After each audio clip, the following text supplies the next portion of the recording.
سب سے پہلے تو جو سہیل آفریدی صاحب نے نعرہ لگایا کل ڈی چوک آزادی یا کفن، ذرا سن لیجئے کیا کہا ہے وزیر اعلیٰ سہیل آفریدی صاحب نے۔ عمران خان کا جیل سے پیغام بھی آ چکا ہے کہ آزادی یا موت، تو اگر ہم اس دفعہ جائیں گے تو یا کفن میں واپس آئیں گے اور یا آزادی لے کر آئیں گے انشاءاللہ تعالی۔ شفیع اللہ جان صاحب، آپ نے سن لیا جو رد عمل اس پر آیا ہے امیر مقام صاحب، وہ کہتے ہیں کہ جی آزادی یا موت جیسے نعرے جو ہیں یہ تو آئین و قانون کے خلاف ورزی ہیں، اس سے آپ نوجوانوں کو موت کی سیاست یا لاشوں اور کفن کی سیاست کی طرف دھکیل رہے ہیں، جو کہ مناسب بات نہیں ہے۔ آپ کیا کرنا چاہتے ہیں؟ کیا حکمت عملی ہے پی ٹی آئی کی؟ بسم اللہ الرحمن الرحیم۔ اسد صاحب آپ کا شکریہ۔ کل پاکستان تحریک انصاف کا ایک جلسہ عام تھا کوہاٹ میں، اور آپ نے دیکھا ہوگا کہ جس مقبولیت کا اور جس قبولیت کا ہم دعویٰ کرتے ہیں پاکستانی عوام میں عمران خان صاحب کا، اس کا ایک منظر آپ نے کل دیکھا ہوگا۔ اس سے پہلے پشاور میں ہمارا جلسہ تھا، اس سے پہلے سہیل آفریدی صاحب کی قیادت میں ہم نے چارسدہ میں جلسہ کیا، خیبر میں کیا، کرک میں کیا۔ تو ہم وہ جو بات کر رہے تھے کہ تمام ہم نے آئینی اور قانونی آپشن استعمال کر لیے ہیں، اب ہم اپنی عوام کے پاس جا رہے ہیں۔ تو یہ ہم ایک موبلائزیشن کی جو ہماری کمپین ہے وہ سٹارٹ ہو چکی ہے۔ آپ کے چینل نے پشاور کے جلسے کو بھی کور کیا ہوگا اور کل کے جلسے کو بھی کور کیا ہوگا۔ آپ کی رپورٹرز وہاں پہ موجود تھے، اور وہاں پہ جو نعرے لگائے جا رہے تھے یا جو نوجوانوں کے ایک جذبات تھے وہ قابل دید تھے۔ دیکھیں، جہاں تک سہیل آفریدی صاحب کی بات ہے، جس طریقے سے وہ اس صوبے کی گورننس کو آگے لے کے جا رہے ہیں میجورٹی کے ایک لیول کے ساتھ، اور آپ یہ بھی دیکھ رہے ہوں گے کہ گورننس کے ساتھ ساتھ وہ تحریک کو بھی آگے لے کے جا رہے ہیں۔ وہ خیبر پختونخوا میں ہر 10 سے 15 دن کے درمیان ایک جلسے عام سے خطاب بھی کرتے ہیں، عوام کو موبلائز کرتے ہیں، اور کل جو ان کی سپیچ تھی وہ ایک نہایت ہی میچور قسم کی سپیچ تھی، جس میں گورنرز کی بھی بات تھی، جس میں تحریک کی بھی بات تھی، جس میں عمران خان صاحب کی رہائی کی بات تھی۔ اور کل کا جو ان کا یہ جو آپ نے شروع میں کوٹ کیا، وہ اس تناظر میں بات کی گئی ہے جو عمران خان صاحب کا میسج ہے، جو جیل سے ان کا بیان عمران خان صاحب کا آیا تھا آزادی یا موت، اس کے حوالے سے انہوں نے بات کی۔ خوف کا یہ عالم ہے کہ اب یہ عمران خان صاحب کے بیانات سے بھی ڈر رہے ہیں۔ پہلے بھی انہوں نے عمران خان صاحب کو میڈیا پہ بلیک آؤٹ کیا، ان کی تصویر پہ پابندی لگائی، ان کے نام پہ پابندی لگائی۔ اب جو جیل سے وہ بیانات آتے تھے اب اس پہ بھی پابندی لگا دی گئی ہے، اور ان کو آئسولیشن میں ڈال دیا گیا ہے۔ کل ٹیوزڈے بھی ہے، ان کے فیملی کے ملاقات کا دن بھی ہے۔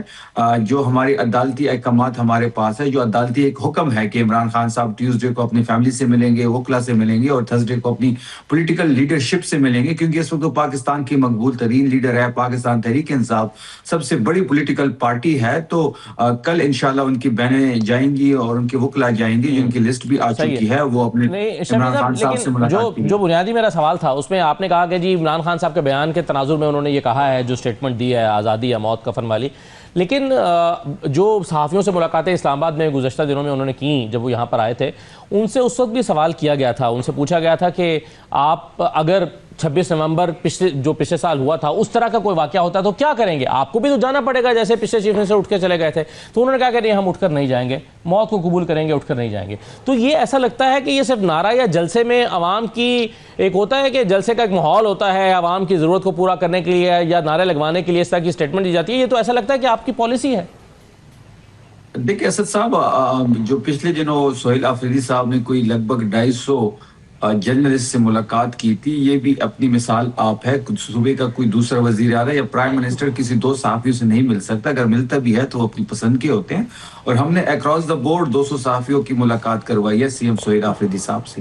جہاں تک نیریٹو کی بات ہے، بیانی کی بات ہے یا حکمت عملی کی بات ہے، دیکھیں ہم نے تمام راستے اپنا لیے ہیں۔ آپ نے دیکھا ہوگا کہ ایک ملاقات کے لیے ہم 10 دفعہ آ چکے ہیں، ہماری ملاقات نہیں کروائی جا رہی۔ ہم نے پھر بھی قانون اور آئین کو ہاتھ میں نہیں لیا۔ ہم نے سی ایم صاحب کو خط لکھا، اس نے کوئی جواب نہیں دیا۔ پی ایم کو فون پہ کہا تو نے کہا میں پوچھ کے بتاتا ہوں۔ چیف جسٹس کو کالز کی، اس نے کوئی رپلائی بیک نہیں کیا۔ چیف جسٹس سے ملنے گئے، وہ ہم سے مل نہیں رہا۔ کنٹیمپٹ آف کورٹ میں گئے تو وہ کیس ہمارا لگ نہیں رہا۔ عدالتی حکم ہمارے پاس ہے۔ ایک جیل کا سپرڈنٹ اتنا طاقتور ہے کہ وہ نہ آئین کو مان رہا ہے، نہ قانون کو مان رہا ہے، نہ کسی عدالتی احکامات کو مان رہا ہے۔ تب ہم نے کہا تھا، ہم نے عدالتی اب علامتی ایک دھرنا بھی وہاں پہ دیا تھا جو 18 گھنٹے کا دھرنا تھا، جو چیف منسٹر صاحب خود وہاں پہ بیٹھے ہوئے تھے. کوئی چیف منسٹر اس طرح ہمیں دکھائے جو اس طرح کے دھرنا دے سکے.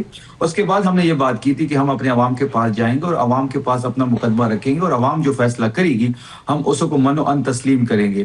تو یہ جو جلسے ہو رہے ہیں، جو گیدرنگز ہو رہی ہیں پاکستان تحریک انصاف کی سہیل آفریدی صاحب کی قیادت پر، جو اعتماد کا اظہار ہو رہا ہے، جو ایک امید نظر آ رہی ہے خیبر پختونخوا کے لوگوں کو، تحریک انصاف کے لوگوں کو سہیل آفریدی صاحب کی شکل میں، تو یہ اس کا ایک بہترین مظہر ہے. آپ نے کل ہارٹ میں دیکھا ہوگا، پشاور میں اب ہم اگلا جلسہ کچھ دنوں میں اناؤنس کرنے والے ہیں. اور جہاں تک تحریک کی بات ہے تو وہ محمود خان اچکزئی صاحب اور علامہ ناصر صاحب کو یہ ذمہ داری عمران خان صاحب کی طرف سے ملی ہوئی ہے. وہ جو بھی تحریک کا اعلان کرتے ہیں، دھرنے کا اعلان کرتے ہیں، مذاکرات کرتے ہیں، لیکن اس میں مسئلہ یہ ہے نا کہ بالکل ٹھیک ہے. آپ ایک طرف تو اب اس میں عامر صاحب کا میں تجزیہ ذرا لے لوں.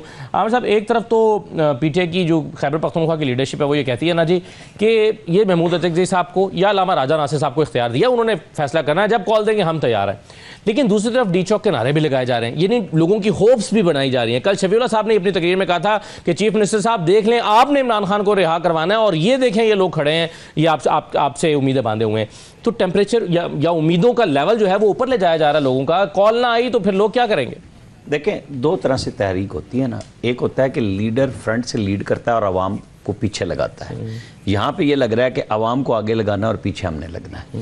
مطلب جو تاثر بنایا جا رہا ہے کہ لوگ یہ کہہ رہے ہیں، لوگ ظاہر ہے جو آپ نے بھی سوال کیا کہ جب تقریر پہ سٹیج سے یہ ہوگی تو لوگ تو جواب دیں گے.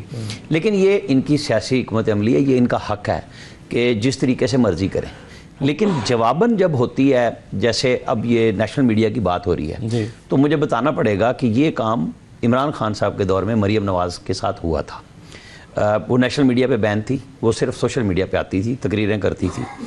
کوئی نیا کام تو نہیں ہو رہا نا کہ یہ کسی ایک لیڈر پہ بین لگی ہے، کسی پارٹی پہ لگا ہے. ان لوگوں نے بھی سیاسی بیانات جیل سے نہیں دیے تھے. یہ بار بار کیا یہ بتا سکتے ہیں کہ آخری دفعہ کس نے یقین دہانی ان کی طرف سے کرائی تھی؟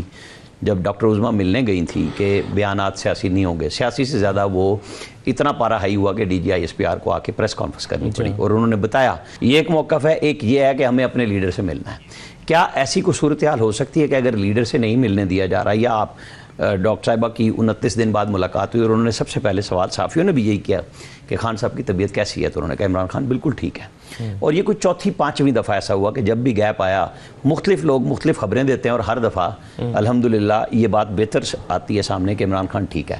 ہم بار بار کہتے ہیں کہ کوئی بھی حکومت جس کے پاس کوئی سیاسی لیڈر قید ہے وہ اس بات کی متحمل نہیں ہو سکتی کہ اس کی صحت کو خدا نہ خواستہ کسی بھی قسم کا کوئی ایشو بن سکے. آپ دیکھیں نا، نواز شریف صاحب کا جب جانے کا ہوا، گو کہ ان کی اپنی گورنمنٹ نے، ان کے وزراء نے، ساروں نے بیان دیا اور نواز شریف کو اجازت دی. میں واحد صحافی ہوں پورے پاکستان میں جس نے اس وقت یہ کہا تھا کہ اڑن کھٹولا آئے گا اور نواز شریف کو لے جائے گا. آج سارے بولنے لگ گئے ہیں، گواہیاں دینے لگ گئے. میں اس وقت کہہ رہا تھا جس دن یہ فیصلہ ہوا کہ وہ نیب کی کسٹڈی لاہور سے ہاسپٹل گئے تھے، میں نے تب یہ خبر دی تھی. اب یہ سچ جھوٹ یہ خود جانے، ان کی کیبنٹ جانے، ان کے اپنے جو شوکت خانم کے ڈاکٹر تھے جن کو پرائم منسٹر نے اسپیشل اسسٹنٹ لگایا، یہ گواہیاں ان کی تھی، میری نہیں تھی. میری اپنی جگہ خبر تھی.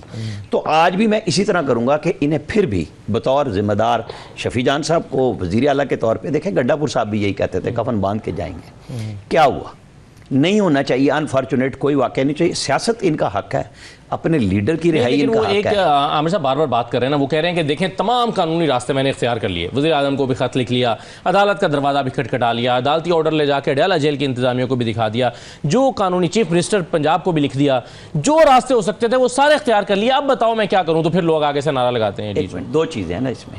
یہ ان کا رائٹ ہے، ان کا حق ہے کہ ان کی فیملی کی، عمران خان کی اور ان کے دوستوں کی، وکلا کی ملاقاتیں ہوں، اس سے کوئی ڈینائی نہیں کر رہا. لیکن جواباً جو عمران خان کی طرف سے ٹویٹر پہ آتا ہے اور وہ اس کو اون کرتے ہیں. ان کے ہمشیرگان نے کہا کہ عمران خان کا بیان اس سے بھی سخت تھا، ہم نے اسے مائلڈ کر کے چلایا ہے. اس کے اوپر جب آپ کے اوپر کچھ آپ کے حقوق ہیں تو کچھ ذمہ داریاں بھی ہیں، وہ دونوں آپ کو پورے کرنی ہیں. آپ کے لیڈر کے ساتھ زیادتی ہو رہی ہے، بالکل اس کو اجاگر کریں، لوگوں میں جائیں. لیکن جب یہ کفن وغیرہ کی بات کرتے ہیں تو پھر وہ زیادتی ان لوگوں سے ہوتی ہے جس صوبے کے لوگوں کو بھڑکا کے لا رہے ہیں آپ. مطلب 28 نومبر کو علیمہ خان صاحبہ کا انٹرویو آیا تھا انڈین ٹی وی پہ، جس میں انہوں نے کہا کہ اگر ہم پشتونوں سے کہیں گے تو وہ جیل آ کے توڑ دیں گے. تو کیا یہ ٹھیک بات ہے کہ اس قسم کی گفتگو چاہے وہ پاکستانی ٹی وی پہ بھی کی جائے، انڈیا پہ جا کے کر لی گئی؟ تو انگیخت ہوئے نا سارے، لیکن یہ کوئی نہیں سوچتا کہ یہ سارے لوگ مکافات عمل کا شکار ہیں. صرف پی ٹی آئی نہیں ہے، یہ کام پیپلز پارٹی کے ساتھ بھی ہوا ہے، یہ کام نون لیگ کے ساتھ بھی ہوا ہے، لیکن افسوسناک بات یہ ہے کہ سیاستدانوں سے بات نہیں کرنا چاہتے.